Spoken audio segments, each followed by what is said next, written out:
है, नाम है। और यहाँ मन का आधार बताया भोगों का। अब फिर जीवात्मा क्यों फंस गई?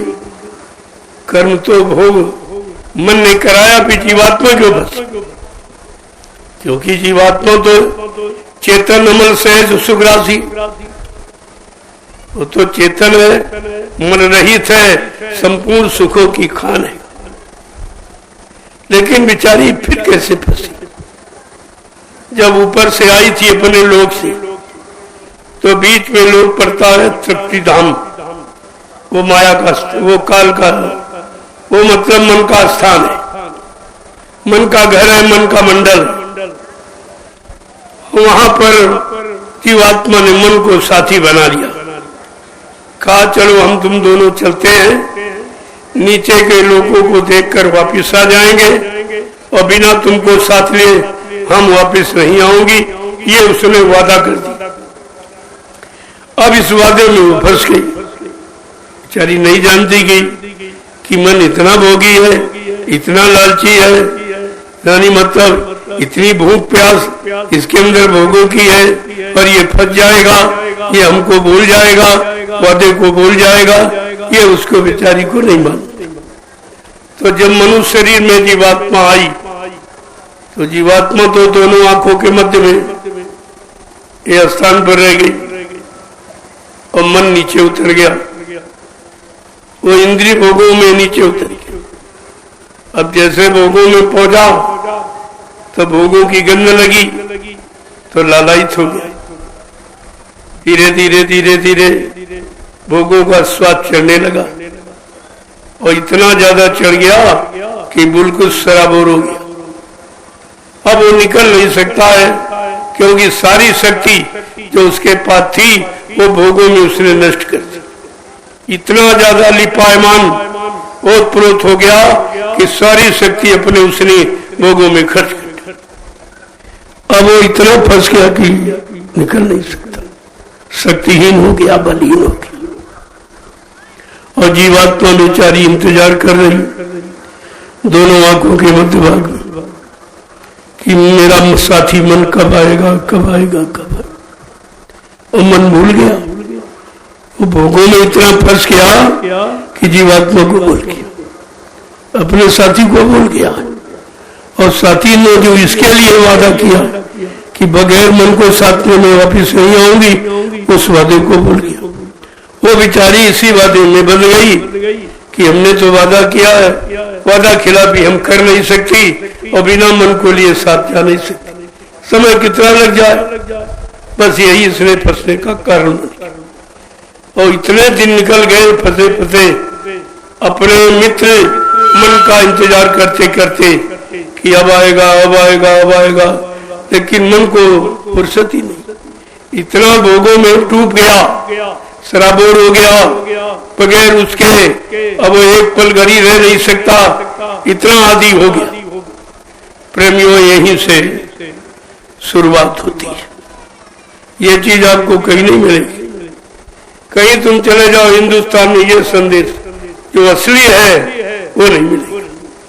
और जब तक ये संदेश सुनाने वाले संत महात्मा नहीं मिलेंगे, तब तक आपको इसका ज्ञान नहीं होगा। क्योंकि ये जानकारी संतों के सिवा किसी को न योगियों को है, न ब्रह्मचारियों को है, न ऋषि मुनियों को है, न ज्ञानी विज्ञानियों को है, न अवतारी शक्ति। ये आत्मज्ञान किसी को नहीं। आत्मा को जगाने वाला, आत्मा को परमात्मा से मिलाने वाला, आत्मा को निर्धाम लोकमंडल पहुंचाने वाला, ये ज्ञान केवल संत सदगुरु के पास, किसी के पास।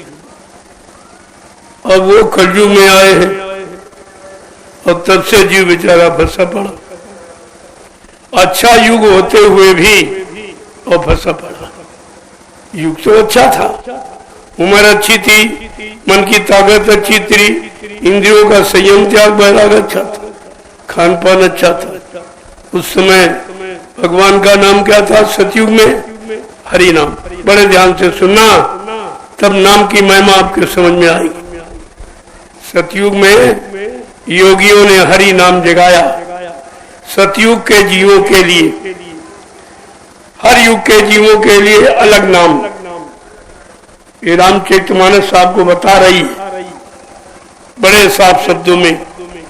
जब इस धरती पर सतयुग था उस समय मानव शरीर की उम्र 1 लाख वर्ष की थी, क्योंकि इंसान भोगी नहीं था, सब योगी थे, सब अखंड ब्रह्मचर्य का पालन। जब अखंड ब्रह्मचर्य का पालन करते तो उम्र घटती नहीं थी। उम्र तो इसी से घटती है, भोगों में फंसकर आपने सारी उम्र गंवा दी।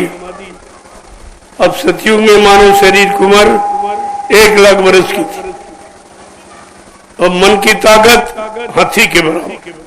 इतना मन बलवान था क्योंकि मन भोगी नहीं था, योगी था, ब्रह्मचर्य का पूर्ण पालन करने वाला। तो उस समय मानव शरीर की उम्र 1 लाख वर्ष की और मन की ताकत हाथी के बराबर थी। इंद्रियों में पूर्ण संयम त्याग वैराग था। अच्छा खान पान था जिसके कारण अच्छी सोच थी, अच्छे कर्म करता था, तो शरीर की उम्र बढ़ गई। इससे शरीर की उम्र बढ़ती, जीवात्मा का कल्याण नहीं होता, क्योंकि ये क्रियाएं शरीर की उम्र को बढ़ाने वाली होती। ज्यादा समय तक शरीर को आप मृत्युलोक मंडल पर रख सकते, ये उसकी साधना है। शरीर इंद्रियों की संयमता, नियमित और संयमित जीवन उम्र को बढ़ा देता।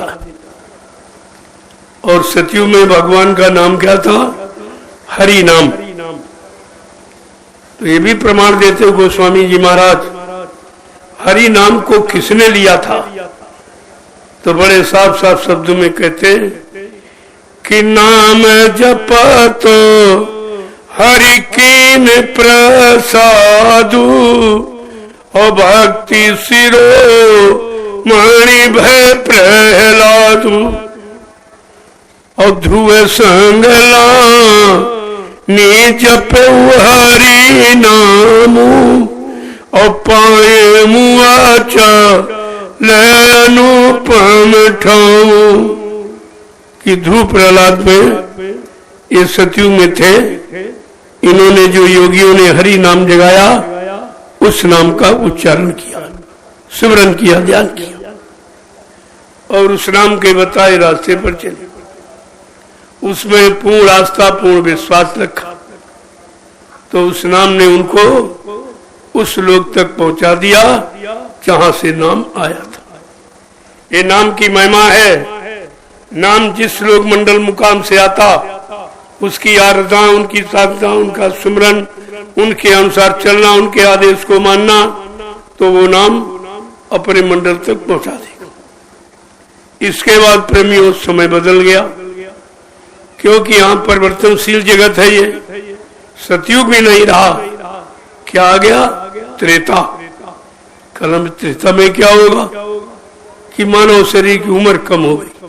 क्यों? शरीर मन भोगों में फंसने लगा। मन भोगों में फंसने लगा तो शरीर की उम्र कम। कितनी रह गई? त्रेता में 10,000 वर्ष, यानी 90,000 आपने भोग के कारण खो दिए और फिर भी भोग नहीं बंद कर पा रहे हो। इतिहास भी सामने है, परिणाम भी सामने है, नुकसान भी सामने, लेकिन समझ नहीं आ रही। समझाने वाले संत महापुरुष मिल जाते तो समझा देते, वो तो आपको मिले नहीं थे क्योंकि वो कलयुग में आए। तो त्रेता में भोगों में फंसने के कारण मानव शरीर की उम्र 10,000 वर्ष की, यानी 90,000 आपने खो दिए। और मन की ताकत जो हाथी के बराबर थी सतयुग में, वो त्रेता में घोड़े की बराबर रह गई। इंद्रियों में संयम, त्याग, वैराग कम हो गया। धीरे धीरे लोगों का खान पान भी खराब होने लगा, उनके कर्म भी खराब होने लगे। और उस समय भगवान का नाम क्या था? का नाम भी बदल गया। सतयुग में हरि नाम था और त्रेता में राम नाम आ गया। देखो, राम नाम आ गया, लेकिन पहले नाम की कोई आलोचना नहीं की, क्योंकि नाम ही तो समय का इतिहास बताएगा। अब त्रेता में राम नाम आ गया। राम नाम को किसने लिया? सुतीक्षण ने, सबरी ने और ग्वालवाल, ये मतलब कोल बिल बंदरों ने, इन्होंने उस नाम को माना, विश्वास किया, तो उनका कल्याण हो गया। लेकिन शारीरिक कल्याण हुआ, आत्मिक नहीं हुआ। शरीर राजा महाराज के घर में पैदा हो गया, सुख सुविधा मिलने लगी, राजपाट मिलने लगा, सब सुख मिलने लगे, लेकिन जीवात्मा का करने नहीं हुआ, ये नहीं। इसके बाद फिर युग बदला, द्वापर युग आ गया। क्या हुआ? शरीर की उम्र कम हो गई, क्योंकि भोगों से आपने हटना शुरू नहीं किया, निरंतर भोगों में आप फंसते ही गए, जिसके कारण आपके शरीर की उम्र 1000 वर्ष। देखो द्वापर में 1000 वर्ष की उम्र, कितनी उम्र आप खोते रहे और समझ में फिर भी नहीं आपकी आया कि हमारी उम्र क्यों कम हो रही, क्यों जा रही है, क्या कारण है। गोस्वामी जी महाराज ने रामचरितमानस में बिल्कुल स्पष्ट कर दिया, ताकि किसी जीव को शंका ना हो कि हरियुग के नाम में कहीं फंस न जाए, न समय बेकार हो जाएगा और उस नाम से लाभ मिलेगा नहीं, क्योंकि वो नाम अपने समय का है। जब हरियुग में नया नाम नए पुरुष के द्वारा आया, ये इतिहास बता रहा, तो आप तो कलयुग में बैठे हो, तो तुमको तो कलयुग का नाम चाहिए। अब कलयुग का नाम आज तक किसी ने बताया नहीं, कोई जानता नहीं, बताएगा। जब जानते नहीं तो पिछला पाठ याद करा रहे, पिछले युगों के नाम को आप दोहरा रहे हो, कई हरि ओम, कई सीताराम, कई राधे श्याम, इन्हीं को आप दोहरा रहे हो, क्योंकि आपको ये मालूम नहीं है कि हमारे युग का नाम, हमको हमारा काम हमारे युग से नाम से होगा, जबकि पहले युग के नाम पहले युग के जीवों का काम किया, तो हमारा काम हमारे युग के नाम से होना चाहिए। लेकिन ये जानकारी किसी को नहीं, क्योंकि कलयुग में संत पधारे हैं और संतों ने जीवात्माओं के कल्याण के लिए इधर शरीर और समाज और देश के सुधार के लिए और जीवात्माओं के उद्धार के लिए, ये दोनों को लाभ देने के लिए ये गुरुदेव नाम प्रभु का जगाया है। ये प्रभु काम करेगा, प्रभु इंसान नहीं काम करेगा, प्रभु करेगा। अब प्रभु सबका मालिक है, सबका सृजनहार है, सारे मंडलों का मालिक प्रभु है, मृत्यु लोक से लेकर और बीच के जितने लोग और सत्यलोक अनामी धाम। गोस्वामी जी महाराज ने जीवों की शंका का समाधान के लिए रामचरितमानस के उत्तरकांड में ये भी इशारा किया कि एक अनी अनामा अज सच्चानंद प्रभु धामा, एक ही अनामी धाम है, वहाँ एक अनामी प्रभु है। जब अनामी महाप्रभु मानव चोला धारण करके मृत्यु लोक मंडल पर आएंगे, प्रभु नाम को जगाएंगे, सिद्ध करेंगे, प्रभु नाम का प्रचार कराएंगे, प्रभु नाम से जीवात्माओं को जगाएंगे, प्रभु नाम का बेड़ा भवसागर में लगाकर इन सब जीवात्माओं को उस बेड़े पर बिठाकर प्रभु धाम पहुंचाएंगे, तब जीवात्माओं का आवागमन समाप्त हो जाएगा। प्रेमी वैसे आवागमन समाप्त होता, तुम्हारे चिल्लाने कहने से नहीं, वो तो समय की चीज है। अब ये सब धीरे धीरे धीरे धीरे बदलता जा रहा है, क्योंकि जब सतयुग नहीं रहा, त्रेता नहीं रहा, तो कलयुग में नहीं रहेगा, ये भी नहीं रहेगा। ये परिवर्तनशील जगत है, यहाँ आते जाते, जैसे सूरज सुबह कुछ और दोपहर में कितना तेज, शाम को फिर साधारण हो जाता, नॉर्मल हो जाता। जब सूरज जैसा महान, इसमें परिवर्तन 3 है। सुबह देखिए एकदम ठंडा, दोपहर में एकदम गर्म अग्नि से समान ज्यादा, और शाम को फिर ठंडा। जब इसमें परिवर्तन है तो इस जगत